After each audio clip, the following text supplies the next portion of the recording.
Good afternoon. I wanted to first thank everyone for joining our first cervical cancer-free webinar, Strategies to Increase HPV Vaccination Among Your Patients in the United States. I have the honor to present our speaker, Dr. Alex Kassler, who will be presenting on provider interventions to increase HPV vaccination in the United States, a successful quality improvement example. Dr. Kassler is a pediatrician who's been in practice at the Physician Associates in Central Florida for 20 years. She's an associate clinical professor of pediatrics at the University of Central Florida College of Medicine. And she will be presenting today on some very exciting example of intervention that increased HPV vaccination within her pediatric clinic. So thank you very much, Dr. Kassler, again for joining us. And just in terms of a few logistical issues, can I ask all that participants to please mute their phones in order to avoid background noise? And we might remind as we move forward that please mute all of the phones. And I also wanted to remind us, for those, you can see on the right-hand top corner of the screen, a question and answers box. So please feel free to ask literally many questions. We will try to address all of them in the question and answer session at the end. So please feel free to ask questions as Dr. Kassler goes along. I wanted to also make the announcement that this webinar, for those of you or friends of yours who could not join today, will be available and archived on our Cervical Cancer Coalition website, cancerfreecoalition.org. And we'll send a follow-up email when the archive webcast is available. So thank you again, Dr. Kassler. And without further ado, I will now pass the baton to you to start our presentation. Great, thank you very much. I hope everyone can hear me. I assume I'll get feedback if that's not the case. It's a big honor for me to be asked to talk to you about the project that we did within our group. I'm actually very proud of the work that we've done, and I'm hoping sincerely that something that you take away from this talk today will inspire you to kick some butt in terms of HPV immunization rates, if you'll pardon my speech. I am a practicing pediatrician. I work half-time taking care of patients in my office, and then the other half-time I work on clinical quality projects at Orlando Health, which is a large hospital system in the Orlando area. And I also teach for various schools, as you can see on the screen. So I really enjoy kind of the cross between a little bit of academics and some clinical pediatrics. I hope I have control over the slides. I'm clicking and, oh, there we go. Whoops, it was just a little slow, sorry. I should disclose to you that I do speak and consult on vaccines for both Merck and Sanofi. This is a passion of mine, and they have given me the opportunity to share the excitement about immunization, if you will. So I feel very grateful to them to be able to express my, again, excitement about vaccines and preventative medicine. My goals for you today really will be that by the time you hear what our group did, and I'll tell you about our group and what we did, that you're going to want to turn around and no matter what kind of a practice you're in or group you work with or group of people with whom you have contact, that you'll be really excited. I mean, to me, this is very exciting, so I hope it's exciting to you, but I'm really excited to go back and look at how you're doing with respect to HPV immunization, or how the department that you work with or the organization that you work with and the people that you come in contact with are doing with HPV vaccinations. I'll come back to this time and time again, but I think that we all think that we're doing better than we are until we get the opportunity to see how we're doing.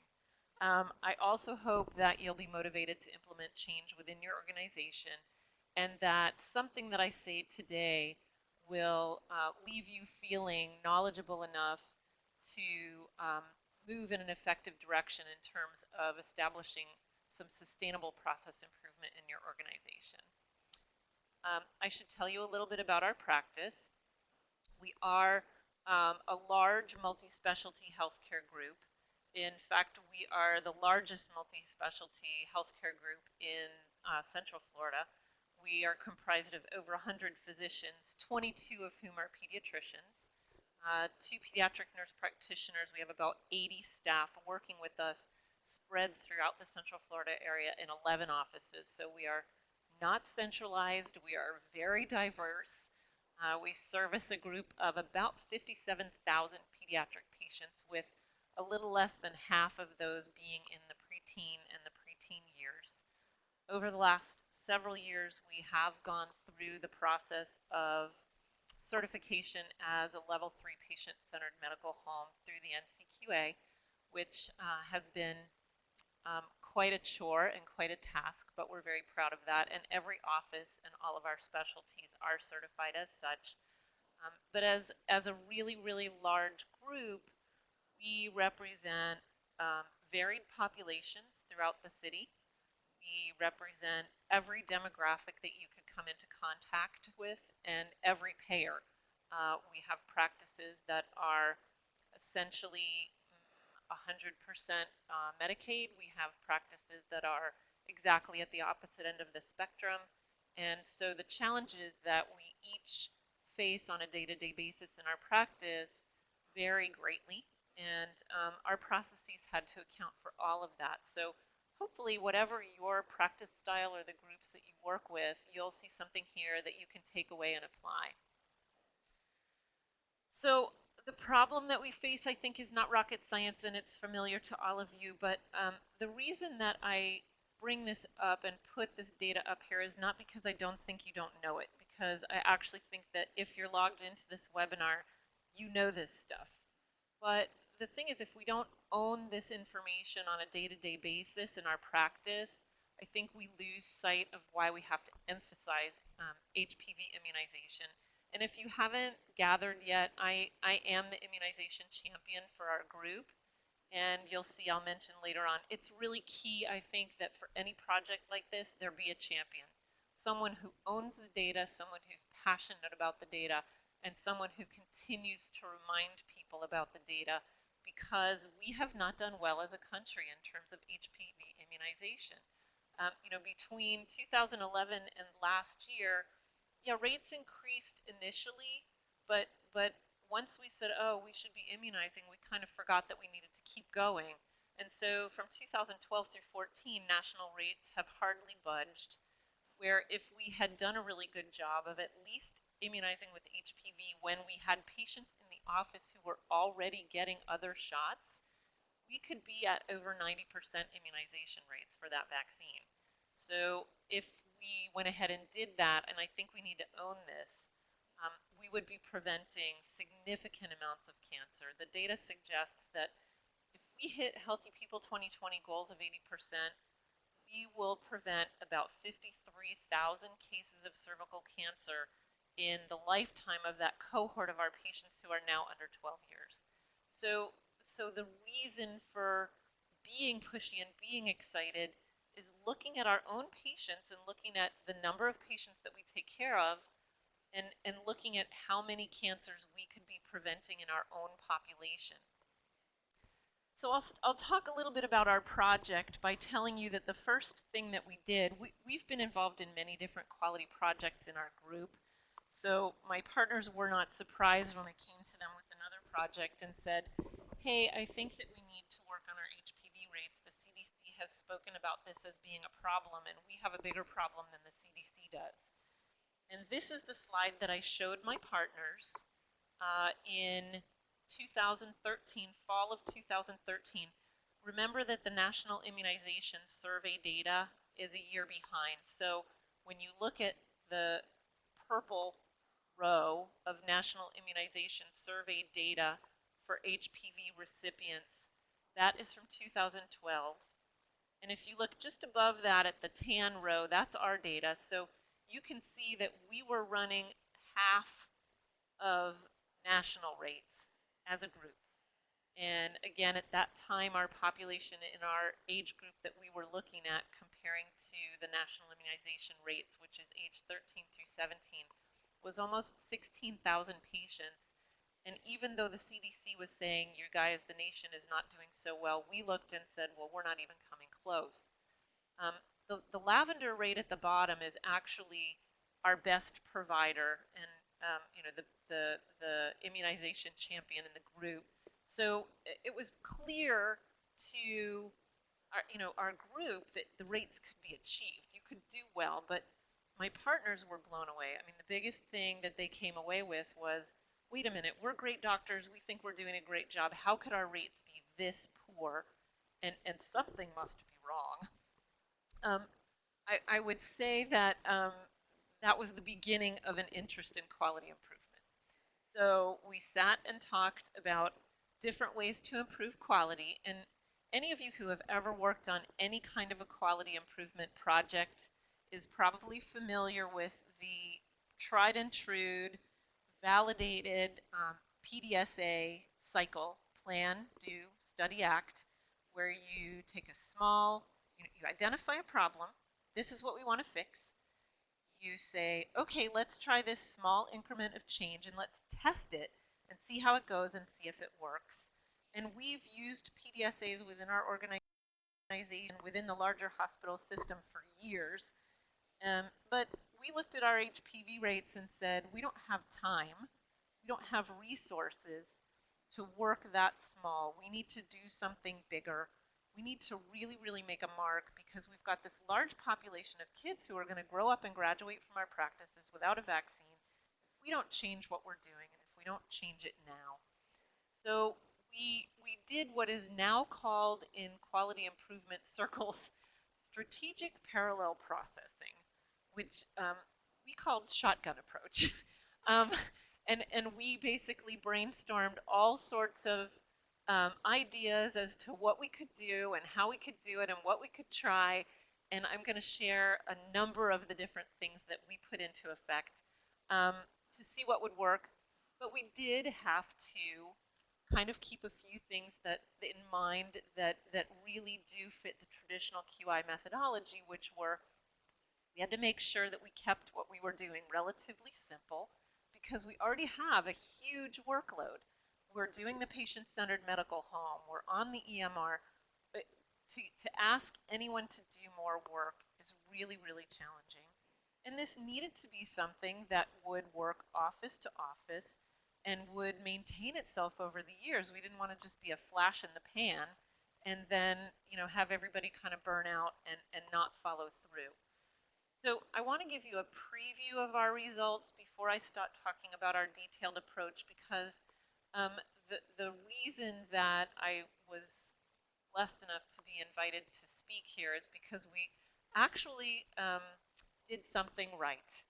And if you look at this table, you can see, and I'm comparing our rates to National Immunization Survey teen rates, and I'm looking at percentage increases between 2012 and 2014. So I was able to kind of compare apples to apples here. And you'll see that nationally, the increase in males receiving a full series was 104% over that 2-year period. And I think we did significantly better than that. Nationally, the percentage of women receiving a full series showed really small increases, where ours were pretty substantial. And for a single dose, I think we achieved similar improvement rates. And so for our group of anywhere from 16,000 if you're looking at 13 to 17-year-olds, which is what the National Immunization Survey looks at, to 23,000 when we go down to our 11-year-olds. If we can sustain this rate of increase, I think we've got something that works, and so that's why I'm very, very excited to share it. So our approach started, as I showed you with that initial slide, with sharing our rates. And in September of 2013, when we met for our monthly department meeting, that's the slide that my partners saw. You got a screenshot of the slide that made everybody nervous about why we weren't doing as good of a job as we thought we were doing and talking about what was in our way. I did have each individual physician's rates with me in my notebook at that time, but offered to share those with each physician privately so that people wouldn't be shocked at a public revelation of data. Now, my partners are used to revealing data to one another. Our quality projects that we had been working on up until then, including asthma, flu shots, and our patient-centered medical home and meaningful use work, we were already sharing all of our data openly, completely transparently within our department and within our company, so everybody knew how everyone else was doing. And we agreed that after this initial reveal, we would share each doctor's rates month by month at our department meetings, and those rates were published initially monthly, and then once we sort of got underway, we started publishing those on a quarterly basis. So first thing was knowing our rates and honestly becoming transparent to each other. We recognize that we are each an integral part of the group and we're responsible to each other. We then had to set some goals, and frankly, for 2013, since we revealed our rates in September, we just wanted to do better. And we sat and said, gosh, can we set ourselves a goal in a few months? No, we just want to see that we can make a change and that we can improve in what we're doing. But then we sort of brainstormed, and a few of us who were most interested decided to set a relatively high bar.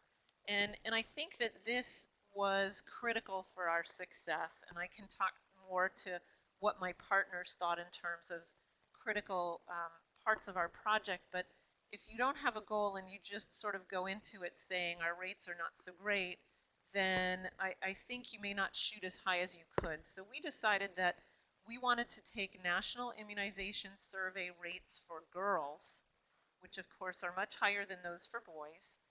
And we wanted to achieve those rates for our entire population, 11 and up, not just the 13 to 17. So we really set ourselves a high bar based upon the fact that we're supposed to be immunizing at 11 to 12. And so we want to see our rates above national immunization teen rates for our 11 to 12s. We should be done by 13. So for 2015, we wanted to meet national rates. For 2017, we have decided as a group that we want to meet Healthy People 2020 goals, which is 80% series completion. And for Healthy People 2020, the rates are supposed to be for 13 to 15. We would like to see that by age 13 in our practice. So again, I think goal setting is critical in terms of knowing where you're headed and knowing how you're doing, and motivating people to make a change. We then established a set of interventions, and this is just a summary slide to show you what those are, and I'm going to get into detail on a number of them because I hope that some of them will be interesting to you. Our data verification and cleanup, I should let you know that we are, just like every other medical group, we're on the EMR for X number of years, and we did want to go ahead and clean up our panel, and patients that we hadn't seen for 7 years probably aren't ours. I will say that when we cleaned up our panel, our rates improved a little bit, but our overall N did not decrease significantly, and so we felt that that was not a statistically significant effect on our initial data over the first month of cleanup. We then did educational programs, incentives, and changed some of our office flow. We also utilized some tools that were provided by manufacturers and some of our EMR tools, which I'll go into in detail. The physician education program was probably the most valuable thing that we did, which is really interesting to me and was very interesting to my partners because we're supposed to know this stuff. But it became clear to us, or to me, relatively early on in our discussions when people grumbled and groaned about having HPV be a priority, that everybody needed a little bit of re-education. And what we did was we had a dinner program. We brought in a nationally recognized speaker who is very, very adept at scripting and wording and educating on immunization in general and on HPV in particular. And he came and spent an evening with us over dinner. My partners almost all came, and a few key points came out of this. First of all, it became very evident in talking with my partners that they were really concerned about multiple competing priorities. Oops, sorry about that. We, are all involved in getting better and better at using our EMR. We're all involved in multiple requirements for patient-centered medical home and quality projects, and so whatever we were going to do was going to have to be relatively simple so that it could rise to the top of all these competing priorities. We also found that physicians, as smart as we are and as much as we know, were still relatively unaware of the ubiquitous nature of HPV disease and what it causes, which we needed a reminder. The biggest thing was physician discomfort. Ugh, that's so uncomfortable to talk about. They didn't talk about it as a cancer vaccine. They talked about it as an STI. They acknowledged that their patients weren't sexually active, so they don't really need it. And then the biggest myth that we came upon was it's the parents, it's not me. I'm talking about it, it's the parents. They've read the wrong thing, they don't understand, they don't want to do it. And the fact is they needed the words to use to get through to parents. And our speaker gave us words, perfect words to use. It's a bonus. This is a cancer vaccine. You don't put your seatbelt on when you pull onto the freeway. You put your seatbelt on when you're pulling out of the driveway.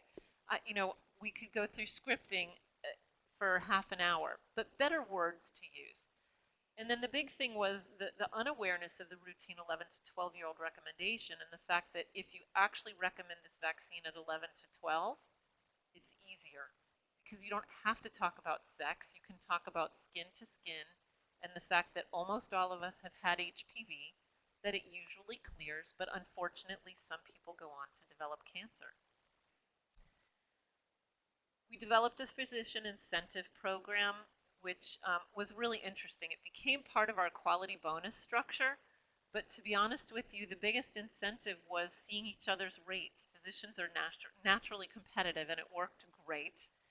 And then for about the first 5 department meetings, when we presented our data on a monthly basis, I brought in bottles of wine for the top 3 improvers. And you'd be amazed at how excited it was for people when they were recognized for making an effort and making a difference. We had staff education programs in each of our office, and again, we have about 80 staff. One lunch. They were run by one of the salespeople from a manufacturer, as well as physicians and office managers within the office. The program was developed to be consistent from office to office to teach exactly what the physicians learned, what HPV is, why we vaccinate, what it's for. And it was not surprising that the key points that we came away from staff education were that they were concerned about multiple competing priorities. They were unaware of HPV disease and the recommendations for immunization at 11 to 12, and they were uncomfortable talking about it. But the biggest thing that we came away with was the fact that our staff was a vastly untapped resource. These are people who were on fire once they were given permission to educate parents, reach out to parents, and work with parents before the physician even walked into the room, so that half the time our patients were primed for immunization by the time they were roomed. Being given permission to do something bigger than just check people in, check their vitals, being given permission to reach out, educate, and bring patients along in their medical process was a big, big, big untapped resource for us. And I would really inspire you to pursue that in your organizations. It's huge. As part of our patient-centered medical home process, one of the things that we do is every morning we do written pre-visit planning or a huddle. And different offices do it in different ways, and I'm sure all of you are familiar with the huddle if you work in an office practice.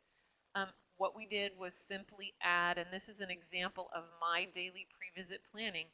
Each patient who's going to come in has various things that we're going to work on, whether it's depression screening, smoking, nutrition and activity counseling, and we added HPV immunization to our standard pre-visit planning, which means that the staff that's rooming patients is aware before they even check the patient in of what vaccines they're going to be getting or what vaccines I'm going to be asking them to get. And we do this again through our entire system.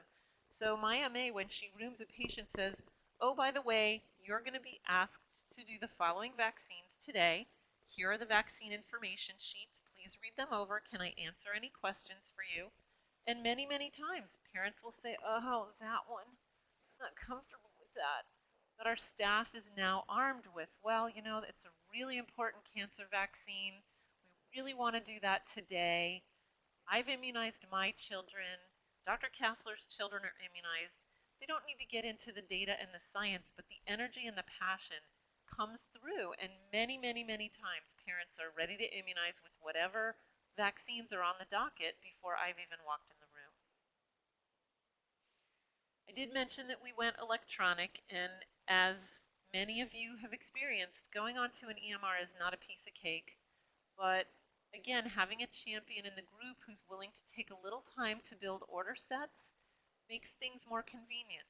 And we do have an order set built, and you can see these are problem-based orders, and you can see the diagnosis in the upper left in the circle as well child visit. And when we click on those problem-based orders, every single vaccine that we might order comes up with a nice single click to order the vaccine. And by putting them all in one place, it makes it easy for the physician to say, oh, by the way, as we're chatting, I'm clicking. The vaccines that we'd like to do today for your 12-year-old are your second hepatitis A, click, your HPV, click, your meningitis, click. And oh, by the way, if that's enough shots for you today, that's okay because we can do your Tdap when you come back for your next HPV, click. So I would encourage you, again, if we're looking at ways of improving, it's got to be easy. It's got to be something that doesn't interfere with workflow, that actually improves workflow.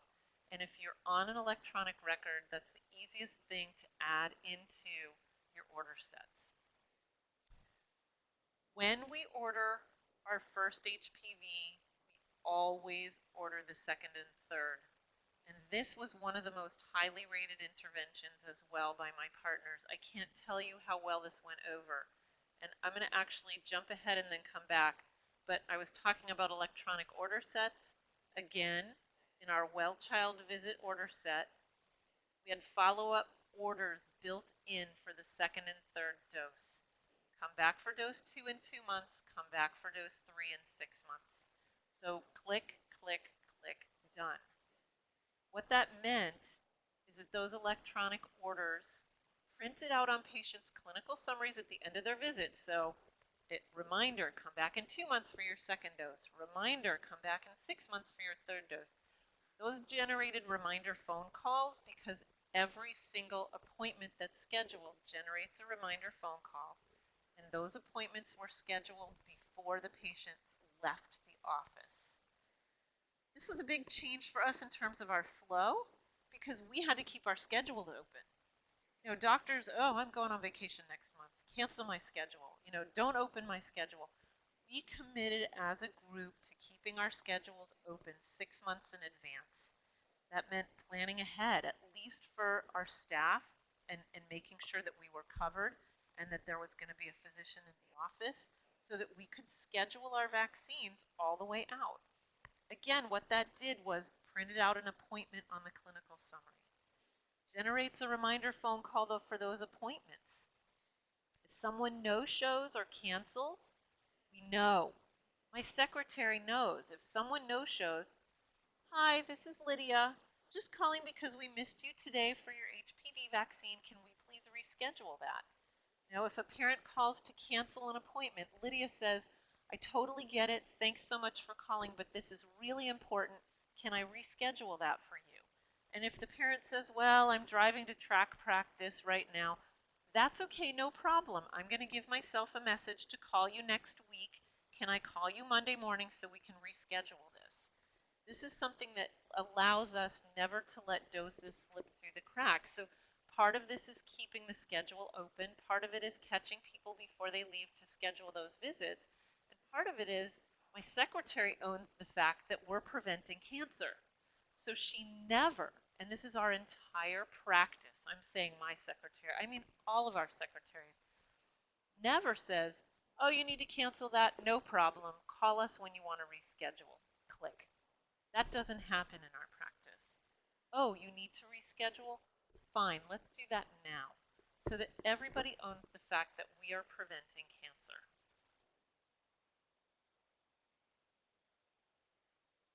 I mentioned the clinical summary, and again, this is the power of the electronic medical record. It is a nuisance until you learn to use it, but when a patient receives a clinical summary, they will get all of their diagnoses, all of their meds, vaccines given, and again, follow-up appointments. That can be emailed to them or it can be printed out, and it's a reminder to them that this is something that we see that's very, very important. We do utilize a registry in our practice. We utilize FITEL, which is a registry that lives on top of our EMR, and it mines our appointments. So patients who have appointments for physicians and nurse appointments, and I will say that FITEL was turned on originally to remind for physician appointments. When we started doing our HPV initiative, we realized that it wasn't turned on to remind people about nurse visits for shots. It was the easiest thing to turn that on so that patients get a reminder call when they've scheduled an appointment to come in to see our nurse for a vaccine. That was such a simple thing to do. And now when patients get a phone call, they have the opportunity to confirm that appointment with the click of a key on their phone.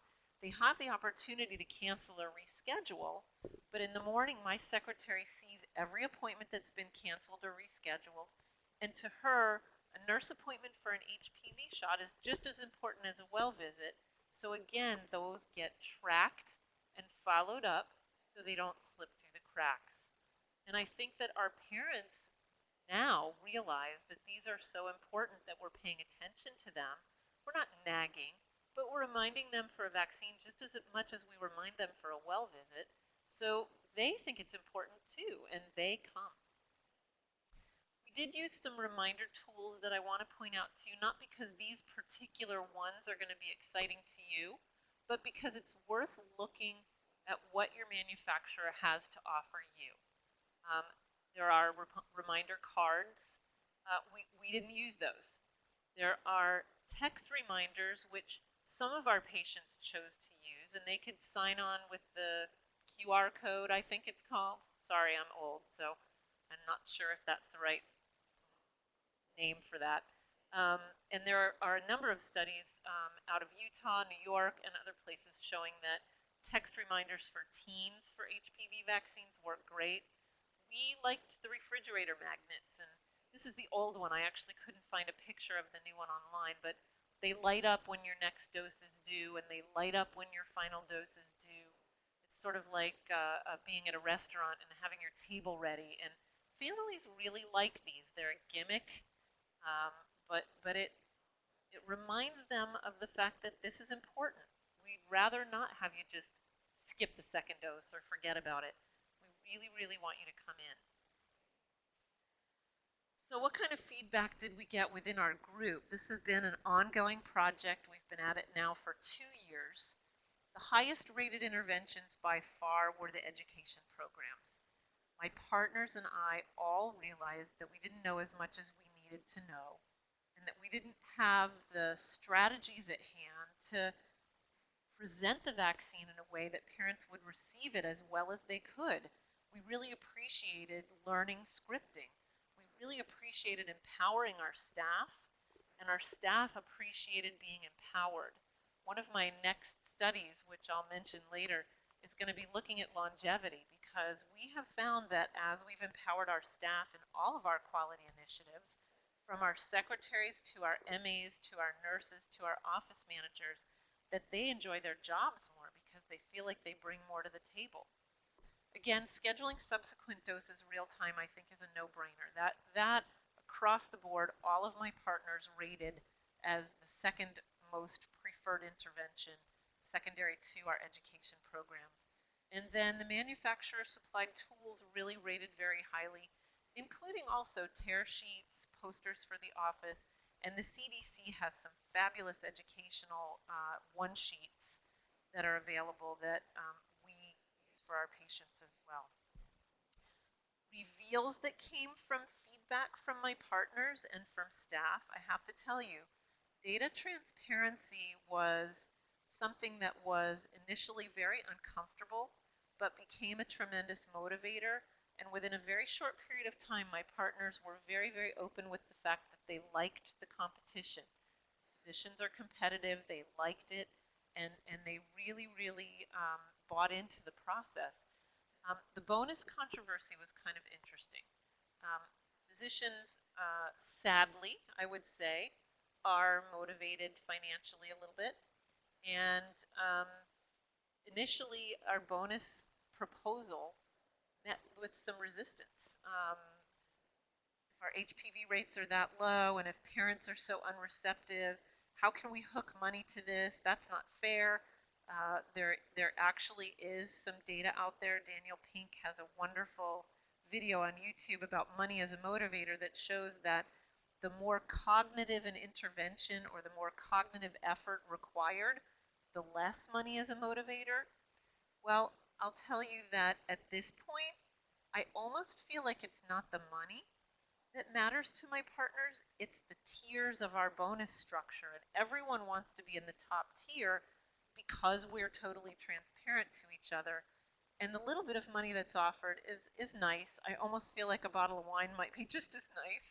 But that competitive nature and being in the top tier and seeing how everyone is doing has been a huge motivator for us. So again, I want to show you how we did, and I want to show you over time how we did. Some people like to look at graphs, and some people like to look at tables. So I was asked to show you both. I have a graph coming up, but this is a table of how we did. And if you look at the first row, that's national immunization study data or survey data at the end of 2012 compared to our data mid-2013. And again, that's similar to what I showed you in the first slide, where we were at about 50% of national rates. We were very similar to Florida rates, and we are Central Florida, so I guess Florida was kind of behind, and we were not leading the state of Florida, let's just say. But by the next year, by the end of 2013, we had already essentially almost doubled our rates. In some cases with males, we had tripled our rates. And by 2014, and again, remember 2015 was where we wanted to eclipse national immunization rates. We did it by 2014, and I think in a fairly significant way. So if you look at series completions for girls at the end of last year, we were at 43%, where nationally the rates were at 39, 40%. And series completion for males, we had pushed up to almost 30%, where nationally rates were hovering at around 21, 22%. So I think that our intervention has worked quite effectively. I have it broken down in a graph here, and you can actually see on this graph where each of our pieces of our intervention were. Data revealed at our department meeting, the physician education program happening thereafter, staff education programs happening over a couple of months thereafter. And then you can see where our rates really started to increase. And then you'll see that summer physical season happened over that next summer. And we had a lot of series completions where we had series starts. And I'm going to break this down for you and highlight for you. So the top line, of course, is females who had gotten at least one dose. Makes sense. They were at the highest, but you can see where we started out way below, and the little blinking star was the national rate as of the end of 2013 compared to our purple line. And then if you look over to the right, the little blinking star now is where national rates sat at the end of 2014 compared to where we sit. And then if you go down to the red line is actually female completion rates. And again, we started below national rates, and as of the end of 2014, exceeded national rates. The green line is male series starts, and same thing, Look at the little flashing star. We were below national rates and now substantially above national rates. And then same thing for our male series completions, where we were really abysmal when we started out, and I think have done very, very well. Um, so, so I think, again, compared to what happened nationally, where the CDC has been really appealing to people to say, hey, let's get out there, we feel like we've done pretty well. A nice side effect, I will tell you, is that we looked at our other teen vaccine rates, and we've improved in terms of meningococcal rates, and we've improved in terms of Tdap rates as well. I think just general awareness of immunization and the ability to talk about vaccines and the comfort with talking about vaccines openly with our patients has led us to, a script for our 11 to 12-year-olds. Well, we have 3 vaccines to do today. The first vaccine is meningitis. Meningitis is rare, really rare, but it's very, very deadly. And so that's a vaccine that we really want you to get.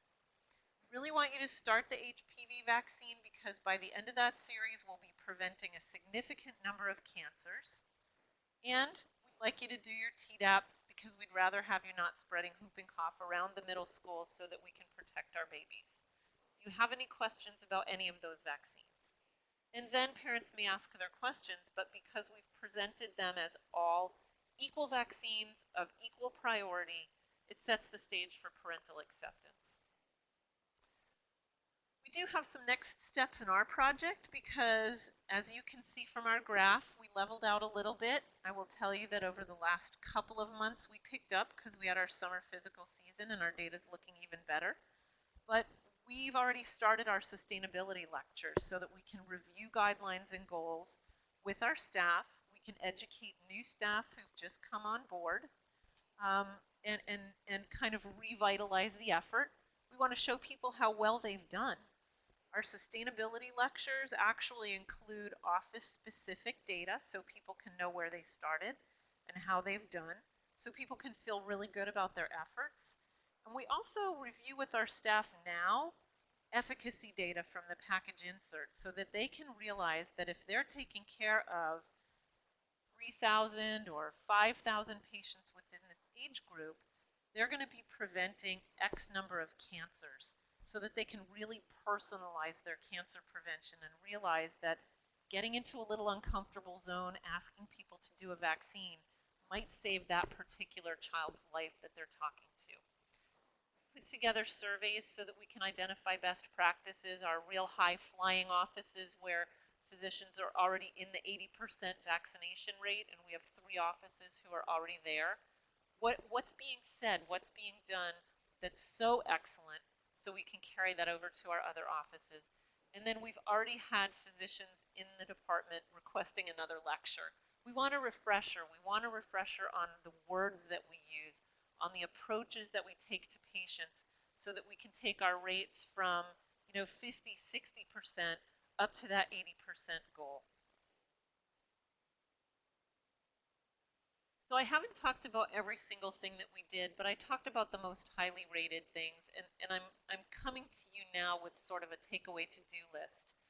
I would encourage you first and foremost, whether it's within your own group, whether it's groups that you work with, whether it's even a chapter of the American Academy of Pediatrics that you work with, to get down to the nitty-gritty and know your rates, whether that means pulling from a registry and an EMR, whether that means reaching out to your VFC provider, whether that means reaching out to insurers for data, whatever you need to do to know your rates so that then you can set a specific goal.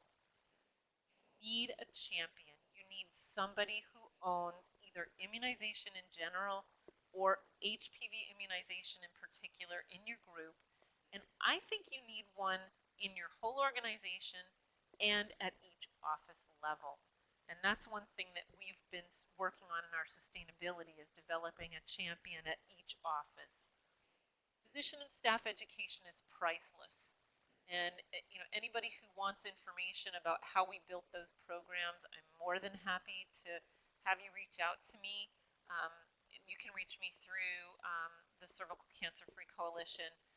I can help you with curricula if you want. Incentives are not a bad idea, although I will say that it doesn't have to be anything fancy. Again, a bottle of wine was a big incentive for my partners. And then the defined process improvement. What are you going to do in your offices? How are these going to be ordered and tracked? Remember that these things need to be simple. Workload, they need to simplify workload, and they need to Have staff turnover. It needs to be built into your office structure. Finally, I just want you to know that there are some nice checklists that iterate some of the things that I've discussed that have been offered by Merck to various offices, and those are available at the Cervical Cancer Free Coalition website. If you click on the News tab, you'll find links to those 3 checklists, and you can use those within your offices.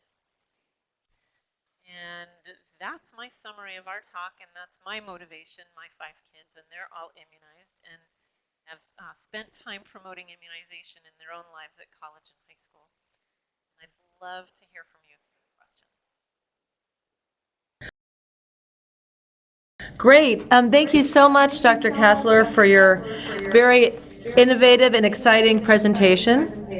I think we can also just encourage all of the participants to please add additional Q&A questions in the box on the right. We can also take actual questions right now, given that the line actually is live. So for those of you who want to ask questions, you can unmute your phone now. Is there anyone who would like to ask a question? Otherwise, I do have a series of questions that have been emailed to us in the interim. Is there any questions on the line? Okay, so I think I'm going to go then and refer to some of the questions that were emailed to us. So Alex, you mentioned, I'm quoting, you mentioned that you were the vaccine champion in your pediatric group, and you mentioned also that you wanted to generate, identify champions for other practice groups. And so could you talk to us a little bit more about what you think a vaccine champion means specifically to you? How do you define a champion exactly? absolutely. So, Pediatrics pediatrics is about preventative medicine, and and I think most of us in pediatrics spend most of our time doing health and wellness education, and immunization is a huge part of what we do. And I think that I'm at an advantage because I'm 54 years old, so I've lived, eaten, and breathed the diseases that can be prevented by vaccines. And so whether it's pneumococcal immunization or H flu immunization or meningococcal immunization, I've lived, eaten, and breathed those diseases. And to me, this happens to be my hot button.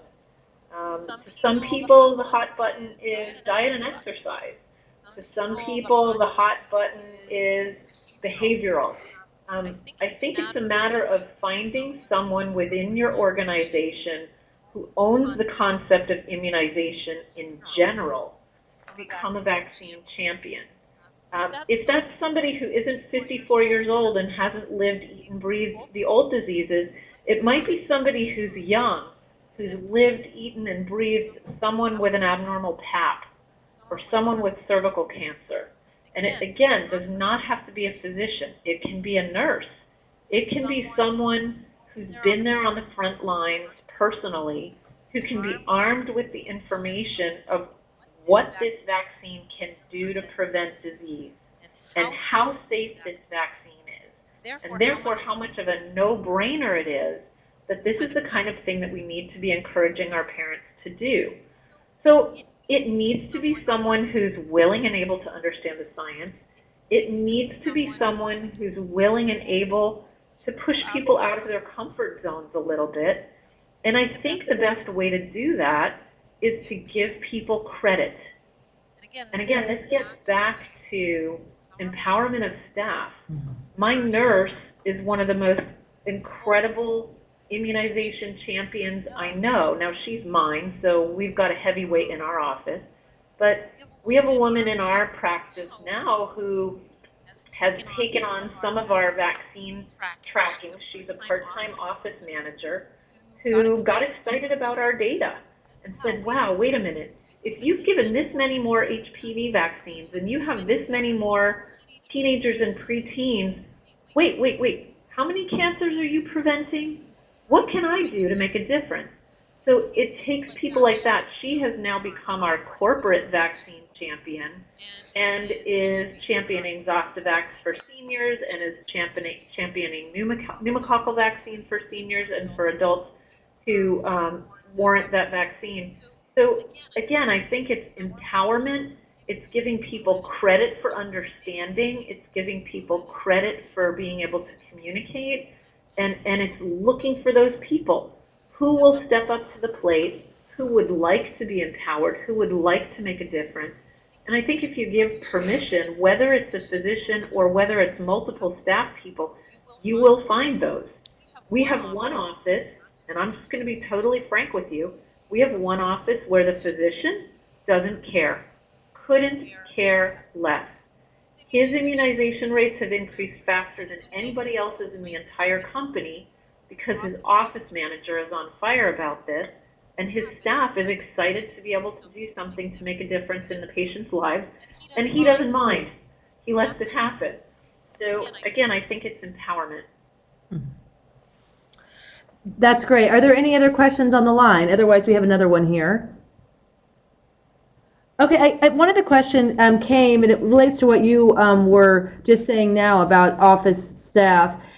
It's these electronic order sets that you talked about.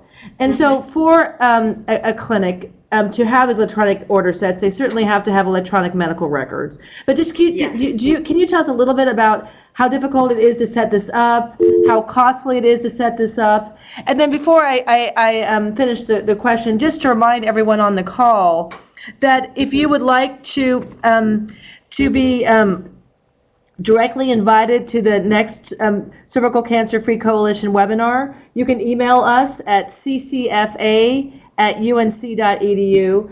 And also, if you want to get other information from Dr. Kassler, as mentioned, we're happy for you to contact us again at ccfa@unc.edu.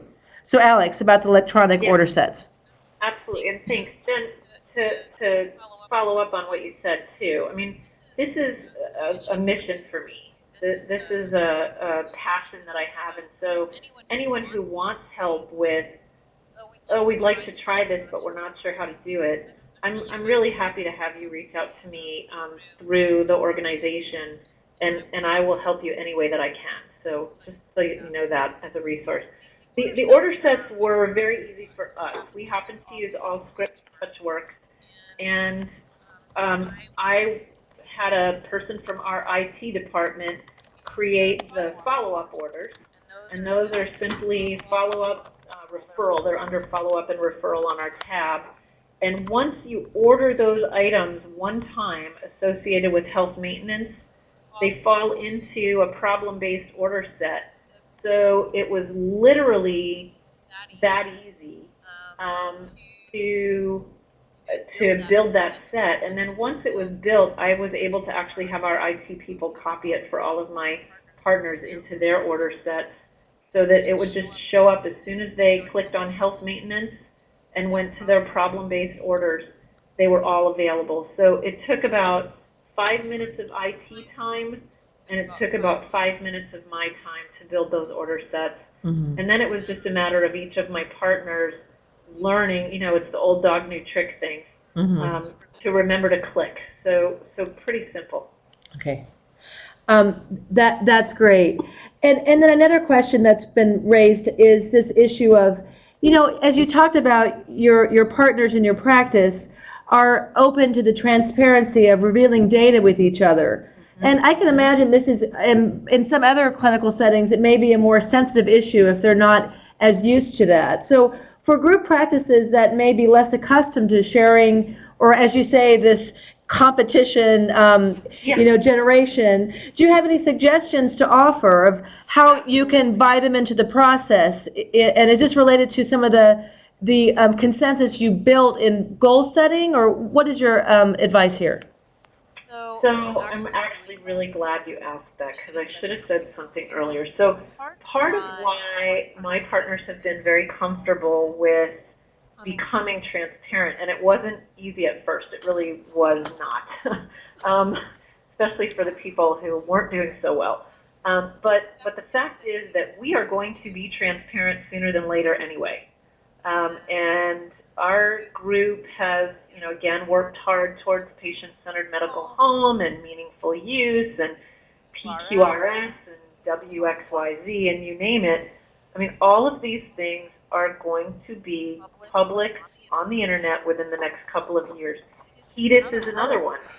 Whether or not you've met your HEDIS standards, and again, HPV completion is on the HEDIS standards. So when we talk about our quality goals in our organization, we talk about the fact that A, we're responsible to each other for our own business survival. We need to be doing a great job. We need to be able to show publicly that we're doing a great job, and we'd much rather be transparent to one another and help each other and share best practices. Nobody is looking down anybody's noses. I mean, everyone knows this is hard. And for some people, it's harder than others. Some populations are harder to work with than others, and some physicians are more or less comfortable with the various modalities of communication. That's okay. We all know that someone's better at one thing and someone else is better at another, but we really, really decided when, and I'm sort of a mother, so I took on the maternal role in the department and said, look, we really need to work together as a team with all of our rates before they're on the internet, before you can look them up. And I showed them an example of the state of Maine, which is already publishing asthma data, immunization data, and the public has a right to know how their physicians are doing. We should know first, and we should have worked at being the best that we can possibly be before that gets published. That's really, really helpful. I guess are there any other questions from the audience?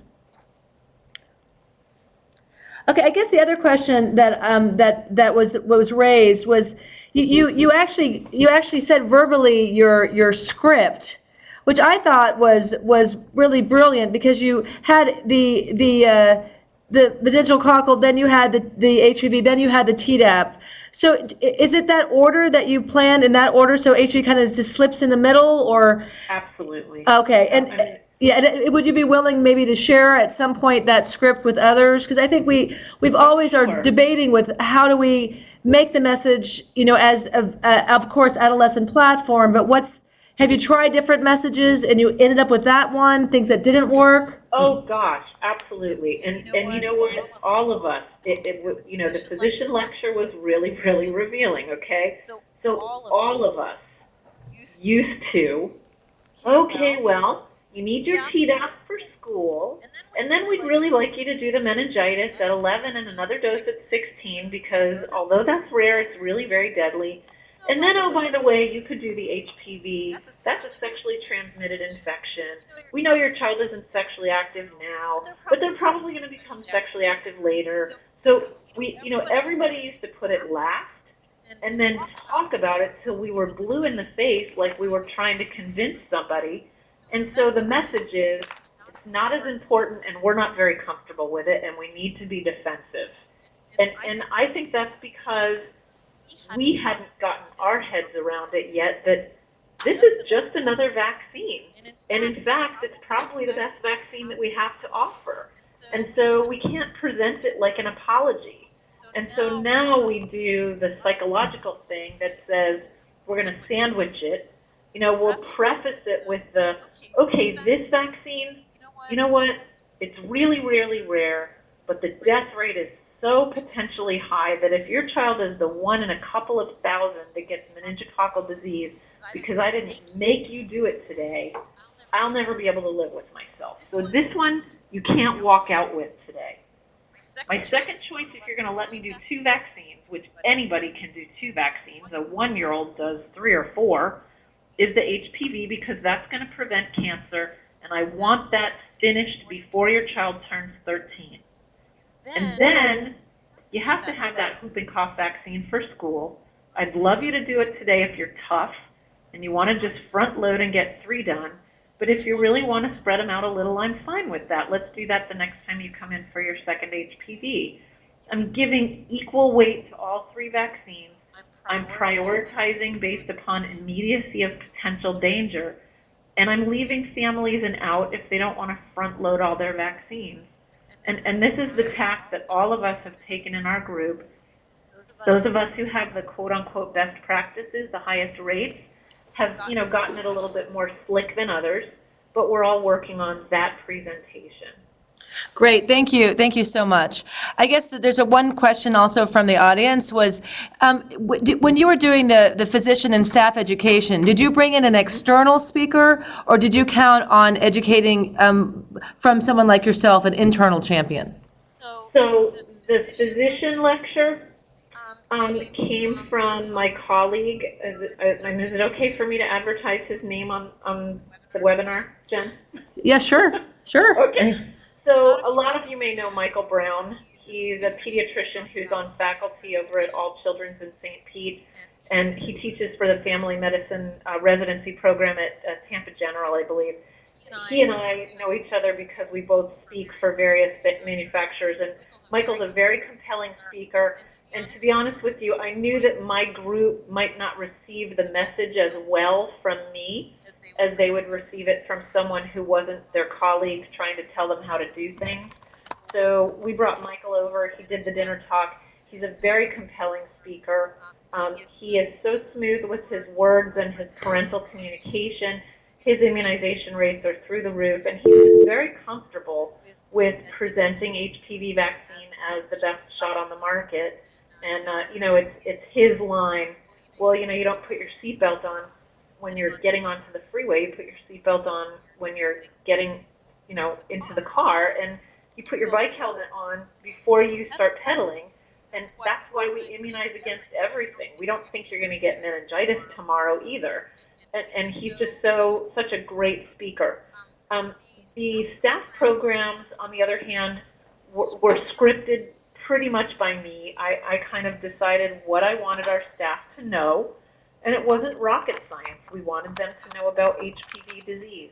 We wanted them to know about the real truth about the vaccine, what side effects it does cause, what side effects it doesn't cause, what myths are out there, so that when a mom says, oh, we're not going to do that, I read blah, blah, blah, blah, the staff can say, well, actually, that's not really true.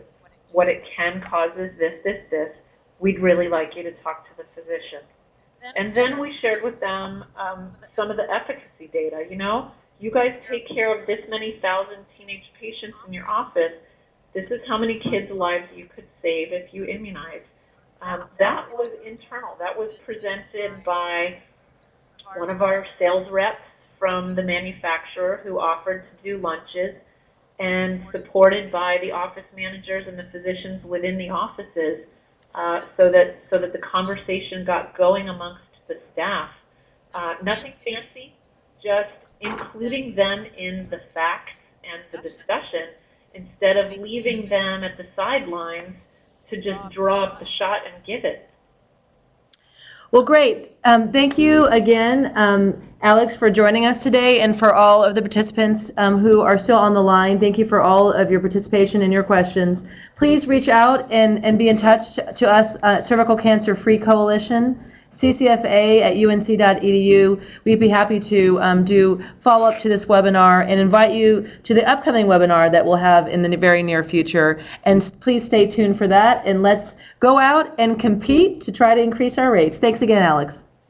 Thank you.